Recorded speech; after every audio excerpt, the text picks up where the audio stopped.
உங்க விஜய் உங்களை தேடி வந்திருக்கிறேன்.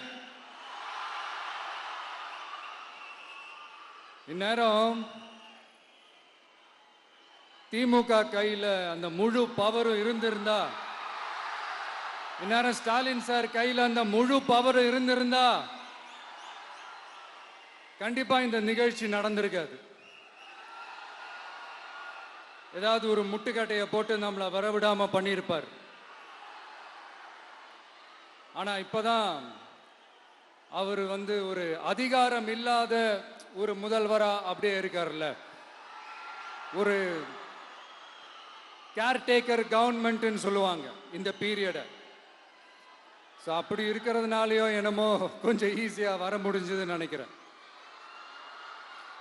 அது மாதிரி இந்த திமுக கவர்மெண்ட் நமக்கு எவ்வளவு பிரச்சனைகள், எவ்வளவு நெருக்கடிகள், எவ்வளவு அவதூறுகள், அவங்களையும் தாண்டி இன்னும் சில பேர் இன்னும் நிறைய அவதூறுகள் எல்லாமே பரப்புனாங்க.